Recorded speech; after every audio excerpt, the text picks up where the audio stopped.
You've been lied to about something on your own body. Right now, look at the tip of your finger. Those little swirls and loops. You've had them since before you were born, and they're so personal we use them to unlock our phones, to sign our names, to prove that we are who we say we are. So here's a simple question. What are they for? You'd say the obvious thing. Grip. To help us hold on. That's wrong. And the real answer is so strange that after 100 years of studying them, scientists still can't agree on it. That's right. The little pattern on the tip of every finger you own? Still a mystery. Stay with me, because this tiny pattern is hiding a whole stack of plot twists. It might not do what you think it does. The unbreakable security we built on it can be beaten with a gummy bear. It has put an innocent man in jail. And it was written into you, in the womb, by something not even your DNA could predict. Let's start with the myth you've believed your entire life. The story we all learned is simple.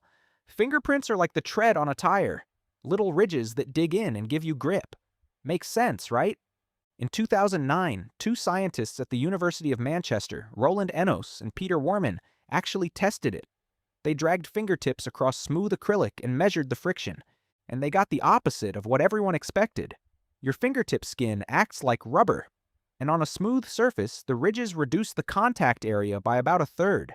Less skin touching means less grip, not more.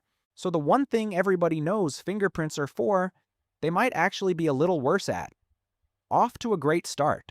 So if not grip, then what? The best answer science has isn't about holding the world. It's about feeling it. That same year, in the journal Science, a French team found something beautiful. When you slide your finger across a surface, the ridges make your skin vibrate. And the spacing of those ridges tunes the vibration to one exact frequency.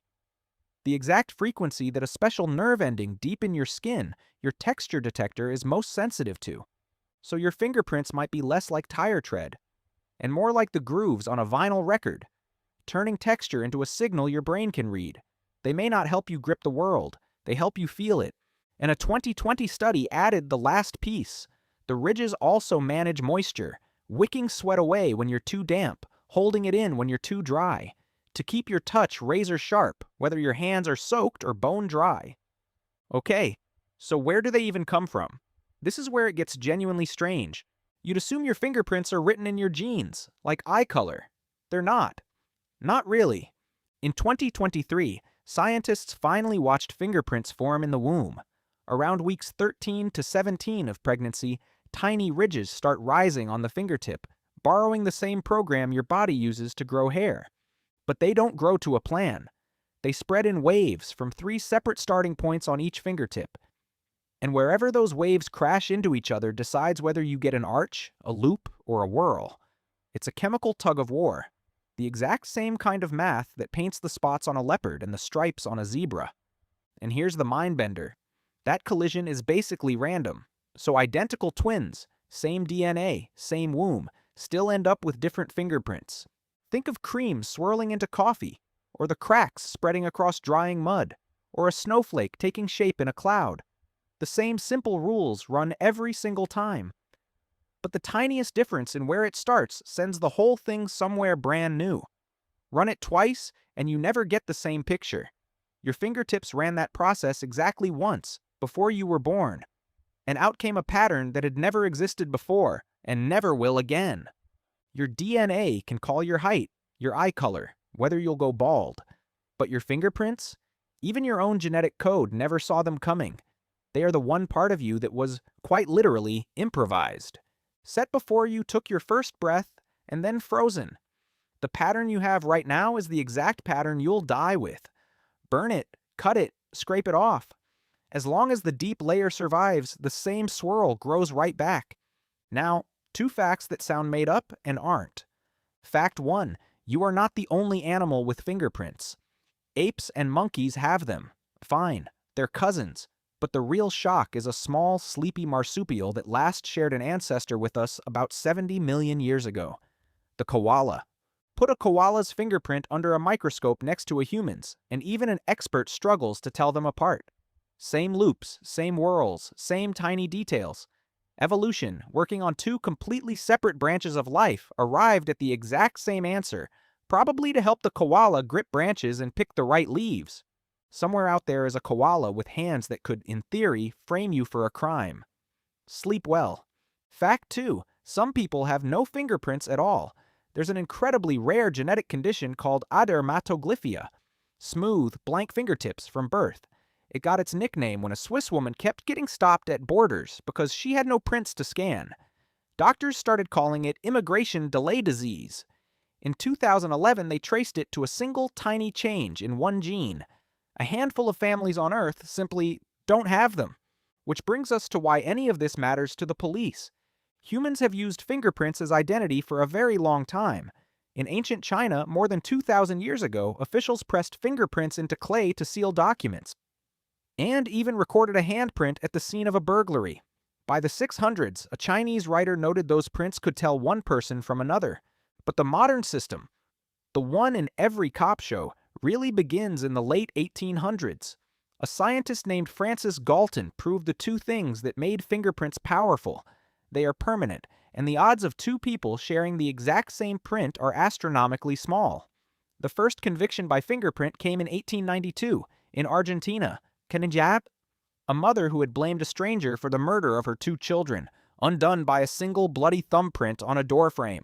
From that moment, the fingerprint became the gold standard of proof. Unique, permanent, impossible to argue with, which is exactly the kind of thing this channel exists to poke holes in. Because here's the uncomfortable truth. A fingerprint match isn't magic. It's a human being, squinting at a smudge, making a judgment call, and humans get it wrong.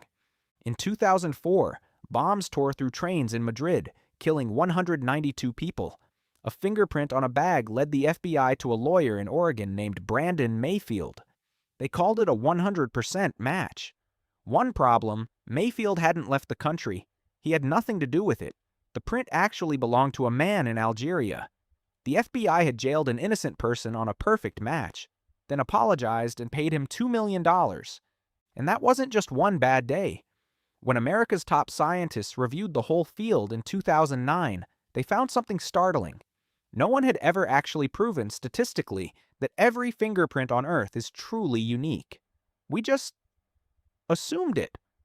And examiners do make mistakes. Rarely, but more often than never.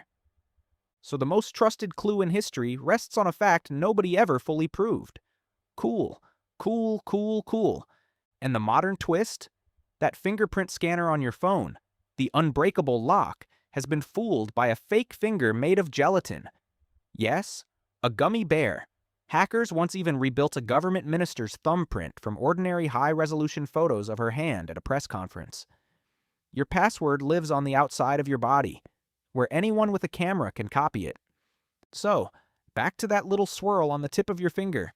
It probably isn't mainly for grip. It may be there so you can feel the world.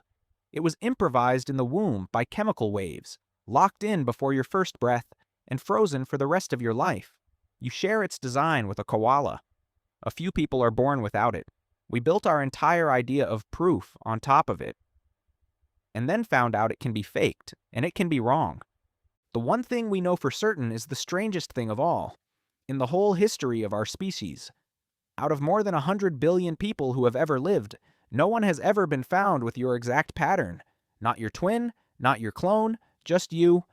A tiny, permanent, unsolved little signature that you carry to the very end, on the tip of every finger. This has been Doodle History. Thanks for watching, and stay curious.